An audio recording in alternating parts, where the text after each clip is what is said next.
결국은 문재인 정부 2017년도에 들어서면서 제일 먼저 한 일이 국정교과서를 폐기했죠. 그리고 나서 문재인 정부에서 뭘 추진했냐면 초등학교 사회과 교과서를 국정에서 검정으로 바꿨습니다. 네, 국정과 검정의 차이는 아시죠? 국정은 국가에서 주도적으로 교과서를 만드는 거고, 검정은 출판사들이 여러 10종, 11종, 8종 이런 식으로 해서 교과서 출판업계들이 책을 쓰고 그걸 검정 기준에 맞춰서 쓰고 심사를 받아서 하는 겁니다. 그렇게 교과서를 또 바꿉니다. 출판업계들이 쓰게끔. 근데요, 이때 아까 앞부분에서 제가 설명한 부분에 초등학교 5, 6학년 교과서가 2023년도에 배포가 될 때 이승만 대통령을 어떻게 표현했는지를 거론을 했었잖아요. 교과서를 수정을 했습니다. 무단 수정을 했어요. 왜? 제가 설명드린 대한민국 정부 수립과 대한민국 수립에 대한 그거를 과거의 교과서에 어떤 식으로 되어 있는지를 정리하신 진주교대 박용주 교수가 이때 집필위원장이었습니다. 그런데 문재인 정권에서 사회과 교과서를 그 집필위원장이 수정을 해야 되는데 그분이 못하겠다 하니 결국은 그분의 도장을 도용해서 수정을 했습니다. 그러니까 결국 집필위원장이 주도적으로 해갖고 교과서가 잘못됐던 걸 수정한 게 아니라 누군가의 지시에 의해서 어떻게 해서 된 거죠. 그래서 2018년도 장관식의 교육부에서 초등학교 6학년 1학기 국정사회교과서 수정 과정에 불법 개입을 한 부분이 이제 포착이 된 거죠. 그래서 이 부분 때문에 결국은 어떻게 됩니까? 볼까요? 여기 대한민국 수립을 갖다 대한민국 정부 수립으로 굳이 바꾸는 이런 게 문제라는 거죠. 그냥 대한민국 수립이라고 했으면 그냥 놔두면 되는데 굳이 문재인 정부에서 대한민국 정부 수립이라고 바꾸는 의도가 뭐냐 이런 거고요. 그때 이거를 지시한 교육부 강부가 지금 징역형으로 이제 있었는데요. 그런 사건이 있었습니다. 그 사건을 보시면 결국 이렇게 박용주 교수의 도장을 훔쳐서 수정 보완하는 협의록을 만들고 뭐 이런 과정입니다. 그래서 결국 무단 수정한 교육부 간부가 징역형으로 1심에서 징역형이 났고요. 2심에서 무죄 판결을 받습니다. 근데 2심에서 재판부가 바뀌는데요. 그 개인적인 사적 이득을 본 게 없다는 식으로 해서 무죄 판결을 내립니다. 그런데 결국은 이제 검찰이 또 상고를 했죠. 그래서 지금 현재 대법원에 가 있습니다. 이게 아직 판결이 안 났습니다. 그래서 저는 이거는 내용들은 수정된 부분, 삭제된 부분들을 보시면 삭제된 부분 내용을 주로 언급을 하며 한반도 유일한 합법정부다 이런 말들을 다 빼버렸고요. 한강의 기적 이런 말들 다 빼버렸습니다. 왜 그랬을까요? 새마을 운동 관련해서 또 뺐어요. 그냥 무조건 독재, 유신체제, 헌법, 유신헌법 이런 것만 실었다는 거죠. 그래서 북한은 여전히 한반도의 평화와 안보를 위협하고 있다 이런 문장 삭제했습니다. 왜 했을까요? 문재인 정부를 돌아보면 여러분들 다 이해가 가실 겁니다. 굳이 이런 것들을 쓰는 것 자체가 불편한 겁니다. 문재인 정부는. 왜 불편한지 모르겠습니다. 여러분들 다 아시죠? 위안부 명칭 넣고 임신한 위안부 사진을 추가했어요. 그러니까 이런 것들이 의도적으로 한 거 아니냐. 왜? 본인들이 원하는 방향으로 계속 넣어놓고 무단 수정을 했는데도 지금 나라가 너무 조용하잖아요. 국정교과서 때문에는 국정교과서 추진한다고 온 나라가 시끄러웠는데 지금 너무 나라가 조용한 거 아닙니까? 2018년도에 이런 일이 있었다고 계속해서 문제 제기를 했는데 확산이 안 돼요. 확산이. 저도 그래서 몰랐습니다. 그런데 교과서 무단 수정 판결문을 보니까요. 명백해요. 교육부 직원이 이런 것들을 수정을 하는 그 명분을 만들어야 되니까 국민신문고에도 이런 게 있었으면 좋겠고 다 이렇게 나오는 거죠. 그래서 결국은 순차적으로 누군가가 국민신문고에도 올리고 교육부에도 문제 제기를 하는 거죠. 그래서 그런 명분을 만들어서 자기들만의 협의체를 또 만들고 결국은 박용주 교수를 배제한 상태에서 수정이 이루어졌으면 이거는 엄연히 불법이죠. 그래서 이런 문제가 일어난 거고요. 그런데 이게 결국은 2심에서 무죄 판결을 받습니다. 재판부가 바뀌었어요. 판사가 바뀝니다. 그런 내용도 제가 1심 판결문, 2심 판결문을 다 읽어봤는데요. 한번 여러분들 읽어보세요. 쉽게 알 수 있어요. 쉽게 구할 수 있거든요. 인터넷에 다 나오기 때문에. 그런데 이 직원이 지금은 어디 지방대학에 가서 잘 있습니다. 아직 지금 상고에서 대법원에서 지금 판결을 안 내리고 있습니다. 도장 이미 사용해서 수정했는데 저희가 그래서 10,000명 넘게 서명을 받아서 엄벌 촉구 탄원서를 제출했습니다. 지난 해에 2023년도에. 그게 이제 이 사진이고요. 네, 대법원 앞에 가서 저희가 했었죠. 그런데 지금 이제 아직도 판결을 안 내고 대법원장이 바뀌었기 때문에 김명수 체제에서 바뀌었기 때문에 저희는 좀 희망을 갖고 있는데 제대로 된 판결을 내려주지 않으면 이런 일은 앞으로도 계속 일어납니다. 절대 불법은 안 되죠. 문재인 정부의 대통령이 아직 임기 중에 아이들 교과서에 저렇게 지금 상황 어떻게 됐습니까? 지금 남북 연락소 그 판문점에 남북 연락소 다 폭파된 거 이런 거 책에 안 실지 않습니까? 그럴 듯 할 때는 다 기사화 책에다 실어놓고 촛불 집회까지 다 기사화 시켜놓고요. 비상교육, 천재교육, 미래엔 금성출판사에 다 들어가 있어요. 김정은 시대에 얼마나 미화했는지 몰라요. 지금 아이들이 이걸 배우는 거를 보면 김정은 티셔츠 입고 다녀도 되는 겁니다, 지금. 그러니 김정은 티셔츠 막 만들어놨는데 물론 그거 표현의 자유라고 해가지고 죄가 안 됐습니다. 그렇게 김정은에 대해서 호감을 갖게 하고 뭐 좋은 감정을 갖게 하고 네, 이런 식으로 해서 교과서들이 현행 교과서들이 문제가 있었어요. 그래서 친일파, 독재미화 내세운 교학사 채택 반대하고 국정교과서 추진 반대는 결과적으로 좌파의 교과서 장악을 위한 것 아니냐 이렇게 보는 거예요. 왜냐? 그동안의 흐름이 그렇다는 거죠. 이런 식으로 해서 개정교육과정이 2022년 교육과정이 또 바뀌기 시작합니다. 문재인 정부에서 부랴부랴 또 시작을 합니다. 교과서를요, 예전에는 전면 개정을 했는데요. 그동안 2009년도부터는 이제 수시 개정으로 바뀌었습니다. 그때마다 교과서를 너무 다 바꾸는 거는 이건 낭비다. 그러니 이제 이런 문제가 있는 부분만 수정을 하자라고 돼 있었는데 15년도에도 바뀌었지만 2022년 개정교육과정이라고 해서 문재인 정부에서 이거를 추진합니다. 그래서 교과서를 검정교과서로 다 바꾸고 3학년부터 6학년까지 사회, 수학, 과학 교과서를 다 모두 검정교과서로 봤습니다. 뭐 출판사만 좋은 일 아닌가요? 출판사들은 뭐 신났죠. 교과서 싹 바꿔갖고 또 하니까. 이런 카르텔도 좀 알아봐야 되는 거 아닙니까, 사실은? 출판업계와 교육부와의 카르텔, 뭐 교과서 이런 거. 어떤 커넥션이 있는지 한번 저는 궁금해요. 그냥 순수하게 돼 있는 건지 아니면 뭐가 있는 건지 파보고 싶습니다. 2022년 개정교육과정 역사 왜곡 성혁명 교과서 논란이 있었습니다. 그래서 보수 쪽의 기독교 단체들이 2022년 교과서 개정이 이거 막 추진될 때 문재인 정부에서 추진되었던 거를 윤석열 정부에서 마무리해야 되는 상황이었어요. 2022년도에. 그래서 그때 이 교과서를 마무리를 해야 되는 그때 이제 뭐 행정 예고하기 전에 이제 총론, 시안 이런 것들이 이제 국민들한테 알려졌고 그거를 공청회를 통해서 알리고 할 때 기독교 단체들이라든지 보수 시민 단체들이 역사 교과서의 총론이라든지 그다음에 보건 가정 교과서 뭐 이런 여러 가지 책들을 다 총론을 다 들여다 본 거예요. 그래서 그 총론을 계속 분석하고 문제를 파헤치고 해갖고 엄청난 방대한 자료들을 많이 만들어내셨어요.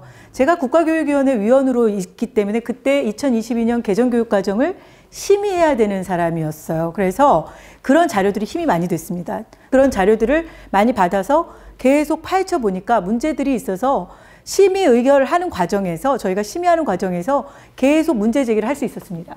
그래서 제가 오늘 그 얘기를 좀 하려고 합니다.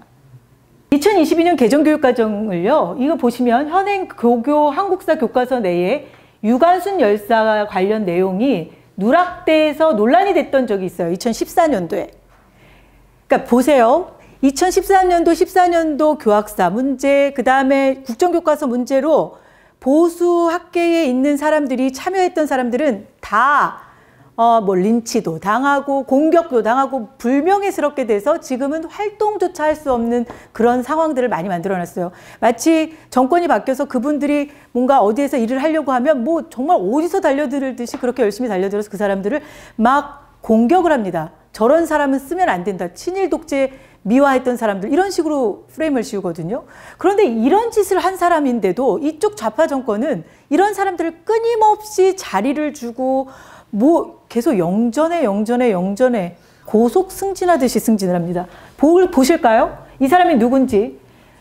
이 사람이 김 교수가요. 2009년도에 한국역사연구회가 발간한 학술지 역사와 현실에 실린 3.1 운동의 표상 유관순의 발굴이라는 논문을 근거로 들면서 유관순은 친일파가 만들어낸 영웅이라는 거예요. 역사계의 연구 성과가 있기 때문이라는 취지로 발언을 했습니다. 이런 발언을 보수 쪽에서 했으면 벌써 매장당합니다. 그런데 이 사람이요. 유관순은 친일파가 만들어낸 영웅이라는 역사계의 연구 성과에 따라서 유관순 열사 관련 내용을 교과서에서 누락한 사람이고요.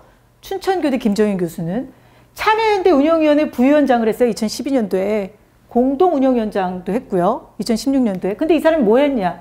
유관순이 허구의 인물인 것처럼 영웅 만들어낸 인물인 것처럼 얘기를 해놓고는 아니 2018년도에 문재인 정부에서 3.1운동 100주년 기념사업소 추진위원회 기획소통분과위원회 위원장을 맡습니다. 이런 황당한 사건들이 있어요. 그리고 이 사람이 또 어디로 갑니까? 끝까지 보호해요. 2018년도 대통령 기록관리 전문위원회 위원장 위촉을 합니다. 아니 뭐 청문회 같은 걸 안 하면 뭐 어떤 자리도 막 다 주는 거예요. 이런 식으로. 그런데 이 사람이 교육과정 만든 책임자입니다. 2022년 개정교육과정.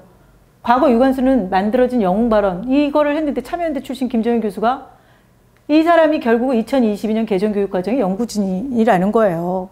지금도 천재교육에서 교과서를 쓰고 있습니다. 그러니까 이런 식으로 되는 것에 대해서는 그냥 한번 저렇게 조선일보에서 시끄럽게 떠들고 뭐 이렇게 얘기하면 그걸로 끝이에요. 그때만 그냥 위기 모면만 잘하면 또 다른 자리 어디엔가 또 가서 고액의 연봉을 받으면서 또 일하고 있고요. 뭐 하여튼 민주시민교육, 노동인권교육, 통일교육 이 영역에 대한 교육도 교장의 재량에 따라서 창의체험 활동 시간을 이용해서 얼마든지 교과 편성이 가능하게 된 게 2022년 개정교육과정이에요. 그래서 사실은 저희가 만들어진 총론에서 몇 가지 지적해서 수정 보완해갖고 저희도 의결을 할 수밖에 없는 그런 상황이었지만 사실은 교과서가 만들어지는 과정에서 검정 기준이라든지 교과서 심의 과정이라든지 이런 것들을 더 철저히 해야 된다라는 얘기를 좀 드리고 싶고요.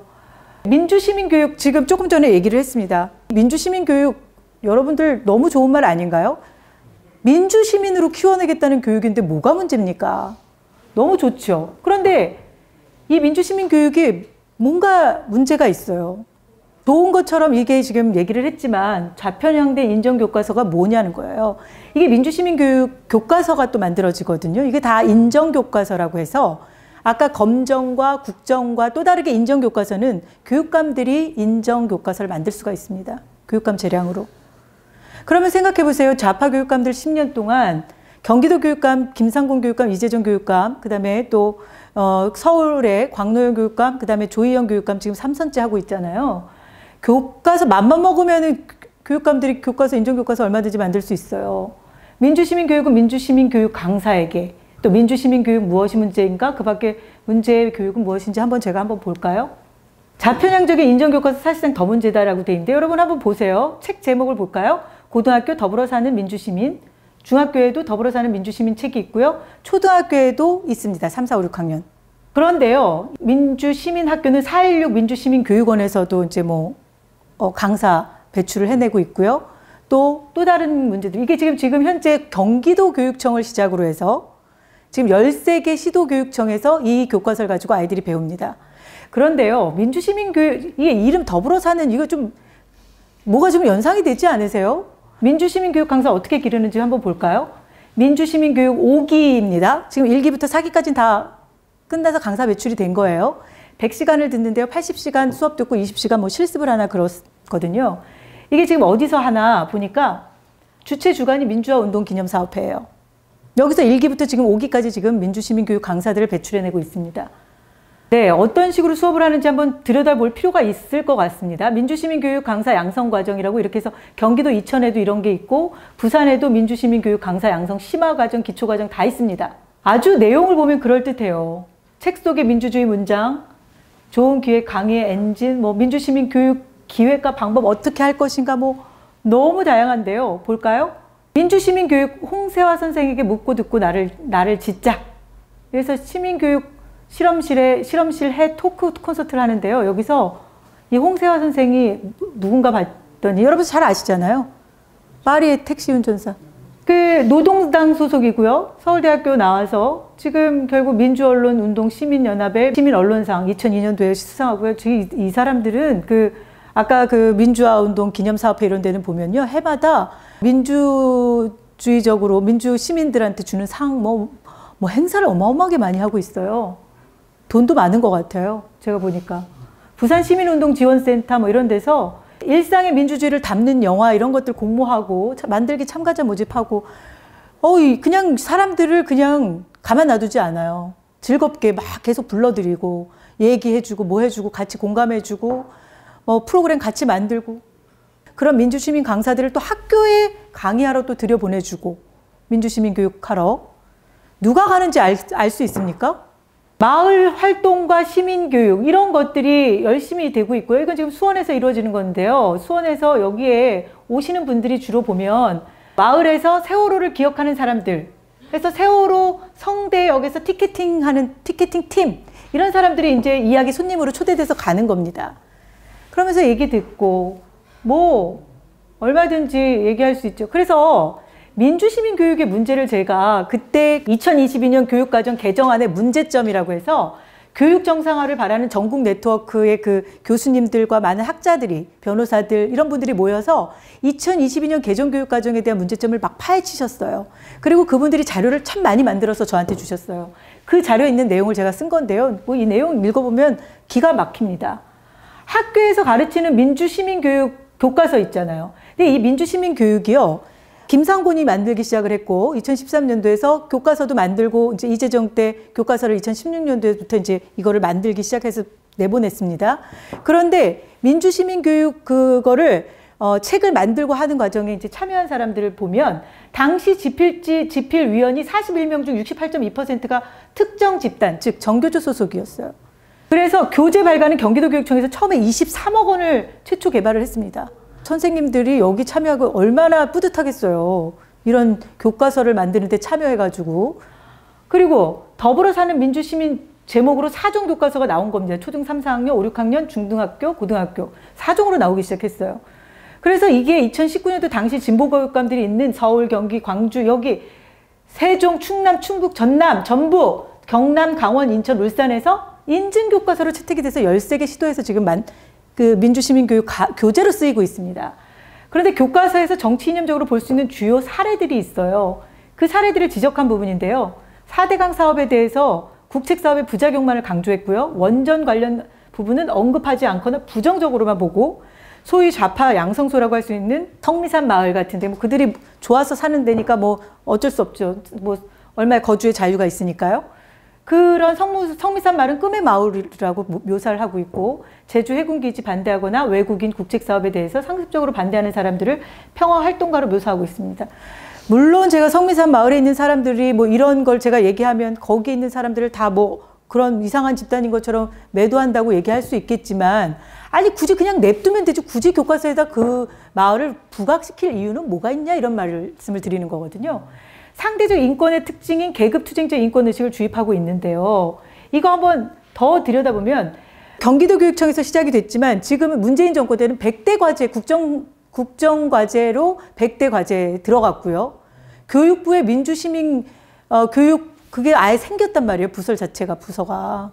그러니까 이 정도로 이 경기도교육청에서 요만큼씩 이렇게 하던 것들이 이게 점점 전국, 국가 과제가 되는 이런 식으로 확대가 됐어요. 이거는 이제 어느 초등학교 교사, 대한민국 교원조합에 있는 교육정책위원장인 정근영 선생님이 민주시민교육의 문제를 지적한 거예요. 책에 있는 것들을 지금 다 해서 지금 올려놨는데요.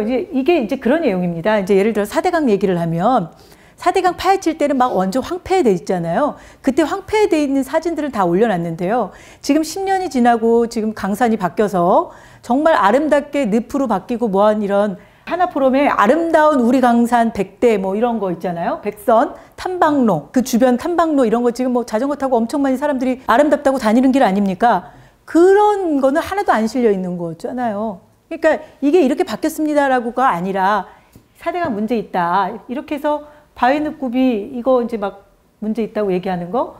민주시민교육의 문제가 또 뭔지 아세요? 이런 식으로 지금 막 교과서에다가 자기들 넣고 싶은 거 다 넣은 거예요. 성미산 마을은 평화를 가꾸는 마을이다. 마포구 소재에 있는 이 말을 막 육아, 교육, 주거, 식품, 여가, 생활의 전 영역을 마을 주민들이 공동으로 해결하는 마을 공동체 우수 사례.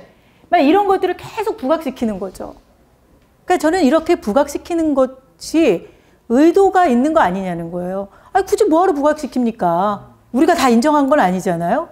그런데 민주시민교육의 문제가 또 한 가지가 뭐냐면 이것은 제가 이제 그 자료 받은 자료에는 2018년도 11월 23일부터 24일까지 170여명이 참석해서 민주시민교육 컨퍼런스를 했나 봐요.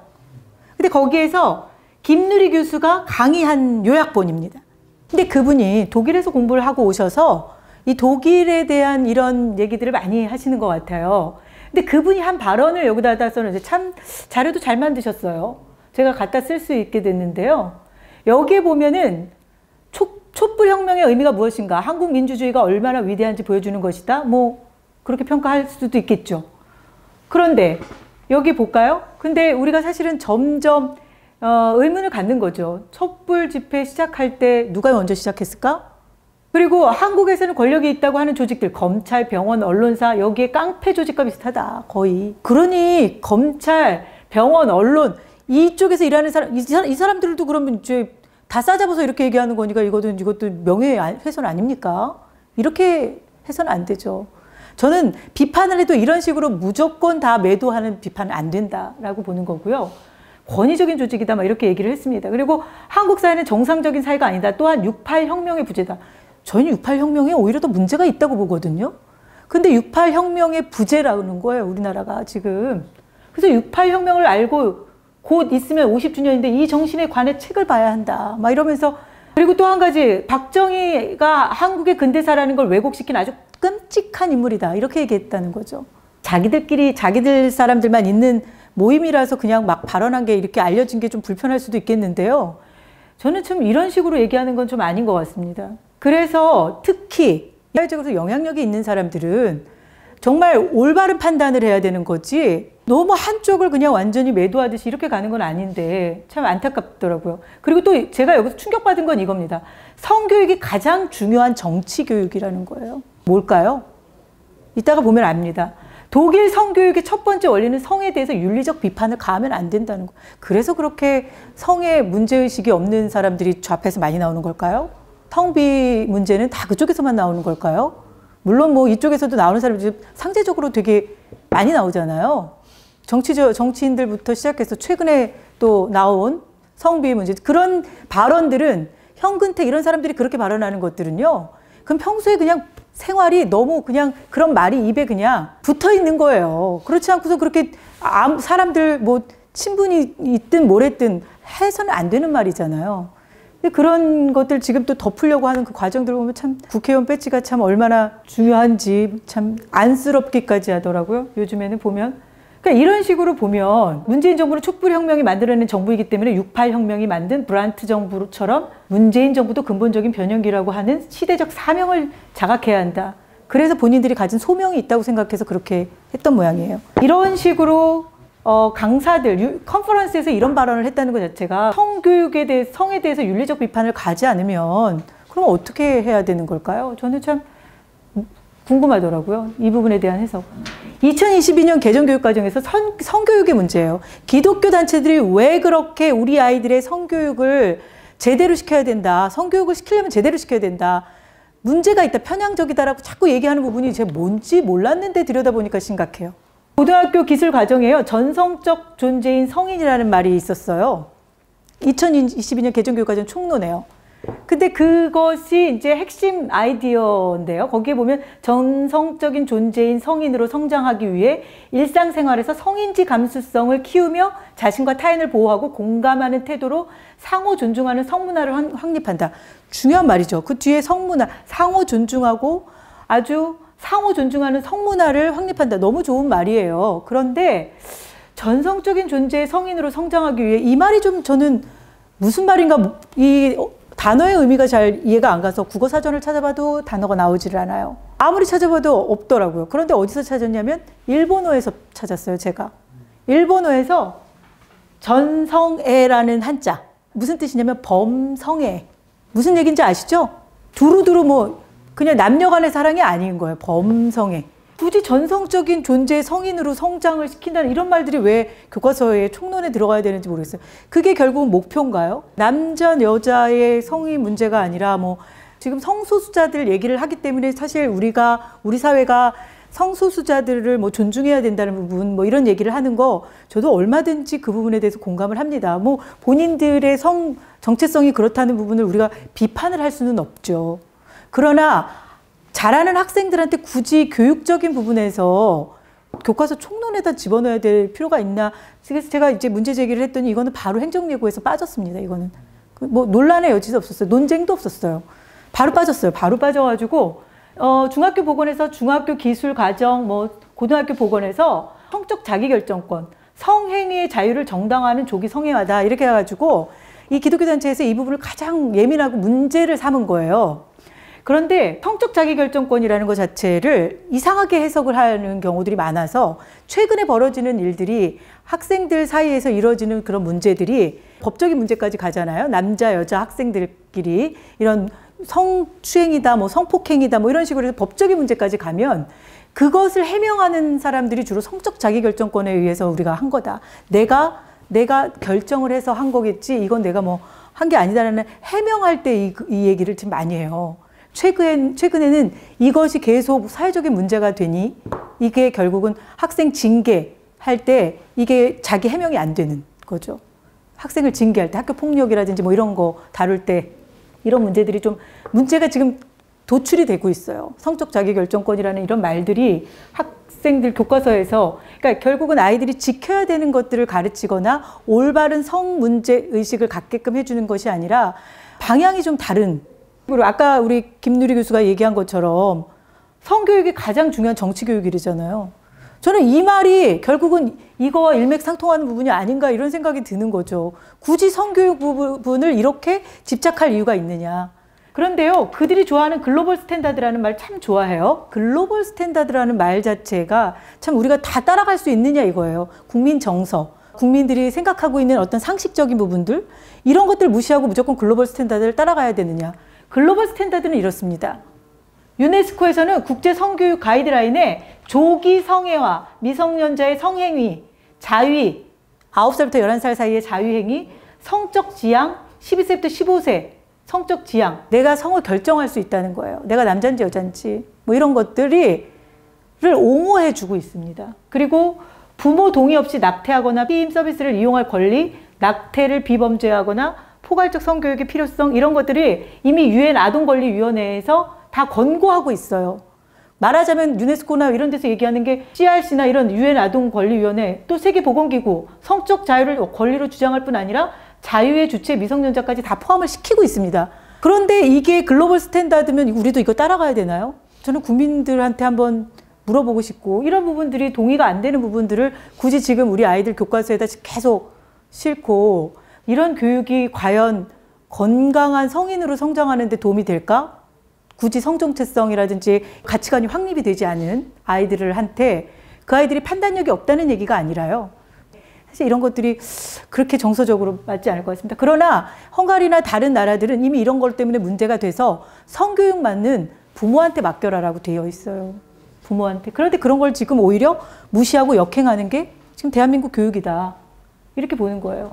생태전환 교육도 참 이것도 재밌는 게요. 서울시 교육청에서 시작을 했습니다. 2019년도에 생태전환이라는 교육. 마르크스주의에서 나왔다 이런 얘기가 있는데요. 그래서 이런 것들이 인간과 환경이 공존해야 된다. 이런 얘기들은 다 아름다운 얘기고 좋은 얘기들이에요. 그런데 왜 이거에 대한 위험성을 우리가 걱정을 하느냐는 거죠. 할 수 있는 교육이거든요. 환경교육 얼마든지 할 수 있거든요. 근데 환경교육이라고 하면 될 걸 갖다 생태전환 교육이라고 돼 있는데요. 이게 2022년 개정교육과정 총론에 여기저기 생태전환 교육이 있어서 이건 전환이라는 말을 여기서는 어떤 말로 쓰냐면 컨버전이라는 말을 써요. 완전히 다 개조시키는 거거든요. 그래서 저는 조금 우려스러운 부분이 있어서 이것도 문제 제기를 했었어요. 저희가 국가교육위원회에서 심의할 때. 그래서 제가 이거를 문제 제기했더니 이미 교육기본법에 그 생태전환이라는 말이 용어가 들어갔더라고요. 이미 저쪽에서 민주당에서 교육법을 개정을 했어요. 교육기본법을 개정을 했고 그 다음에 조희연 교육감이 이제 시작을 해서 해왔기 때문에 이것도 지금 이 생태전환 교육의 강사부터 모든 교육 자료 뭐 이런 것들이 자료가 어마어마합니다. 우리는 상상을 따라갈 수가 없을 정도예요. 이런 책들이 많이 나와 있어요. 이렇게 많이 나와 있고요. 책들이 이미 자료도 되게 많아요. 생태전환이라는 거에 대해서. 저는 그래서 우리가 생태전환 교육, 그래 우리가 환경을 보호하고 지속적인 지구를 위해서 지구 환경을 위해서 고민해야 되는 거는 다 같이 함께 고민해야 되는 게 맞거든요. 근데 그거를 어느 한 진영의 목소리로만 해서는 안 된다는 거예요. 근데 그것을 제가 우려하는 게 이런 겁니다. 기후정의 행진. 순수한 환경운동인가? 궁금했어요.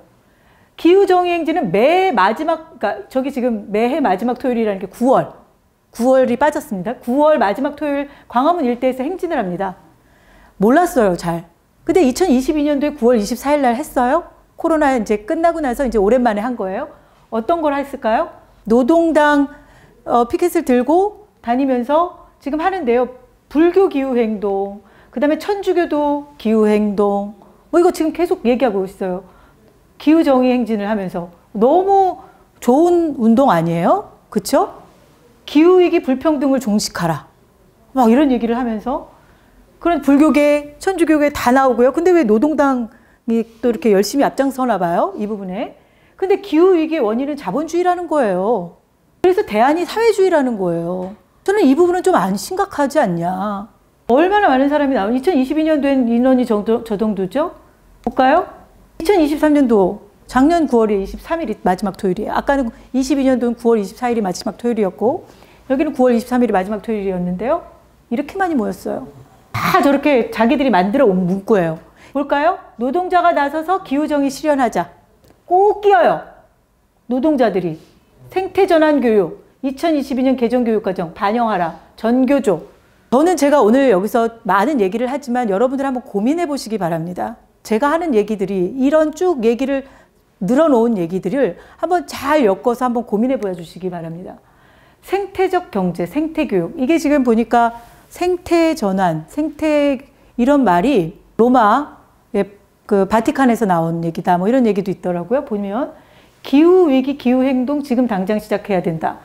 지금 지구가 몸살을 앓고 있고 기후위기다 이런 얘기를 하죠. 박석순 교수님도 얘기를 하고 있는데 사실은 저는 논쟁을 좀 해봤으면 좋겠어요. 박석순 교수님하고 또 이렇게 주장하는. 그래야지 사실은 국민들한테 뭔가 논쟁을 해서 정확한 정보를 줘야지. 어느 한쪽 진영의 선정과 선동이 있고 또 그걸로 인해서 누군가는 이득을 보고 뭐 계속 뭔가 찜찜한 이런 구조? 이건 아니라는 거죠. 근데 볼까요? 학생들이 이렇게 귀엽게 스티커도 붙이고 이렇게 하면서 잘 만들어 왔어요. 너무 예쁘잖아요. 우리는 살고 싶다. 기후정의 행진, 기후재난입니다. 뭐 이러면서 이렇게 했어요. 전국에서 학교들이 어떤 학교들은 초등학교가 버스 대절까지 간다고 해서 동원이 되기도 하고요. 아이들이 열심히 하고 있어요. 근데 정부가 책임지래요. 기후위기. 그런데 여기에 갑자기 이게 나오죠. 일본 핵오염수 투기 철회하라. 갑자기 윤석열 정권 규탄. 갑자기 한쪽에서는 윤석열 정권 규탄. 이게 다 인터넷에 그냥 공개된 자료들입니다. 어느 날 한번 찾다 보니까 이런 자료들이 있어서 봤고요. 어떤 분은 발전 노동자가 윤석열 정부가 기후재앙이라는 거예요. 발전 노동자에게 윤석열 정부가 기후재앙이다. 윤석열 정부가 뭘 했는지 모르겠어요. 기후재앙인지. 그리고 학생들은 이렇게 외칩니다. 기성세대가 망친 미래, 우리가 책임져야 하나. 전 이 문구를 보면서 참 가슴이 아팠어요. 물론 기성세대가 미래세대를 위해서 잘 해야 되고 정말 애들이 건강하게 잘 살아가기 위해서 기성세대들이 뭔가 책임지고 해야 되는 것들이 있습니다. 그런데 이런 문구를 보면 참 씁쓸해요. 아이들한테. 그런데 이 사람들은 왜 갑자기 나올까요? 기후위기는 인권위기. 민주당의 국회의원들이죠? 박주민, 이소영 뭐 이런 사람들이잖아요. 열심히 참여하는 것 같습니다. 그런데 민주노총이 350여 개 단체가 다음 달 22일 기후정의 행진을 연다고 이미 2023년 8월 30일 날 기사가 났었어요. 그러니까 9월 23일 날 다 모인 거예요. 민주노총 뭐 어마어마한 사람들 아닙니까? 전교조 홈페이지에도 있습니다. 공안 탄압한다, 건설 노동자 양성한다. 그런데 기후정의 반드시 나오고 있죠? 민주노총도 얘기하고 있고 전교조도 얘기하는 똑같은 생태 대전환을 다짐하는 교사선언. 이들은 또 왜 이제 궁금해졌어요. 아, 민주시민교육은 그래서 그렇게 했고, 그러면 생태전환 교육은 또 뭐 때문에? 궁금해졌어요.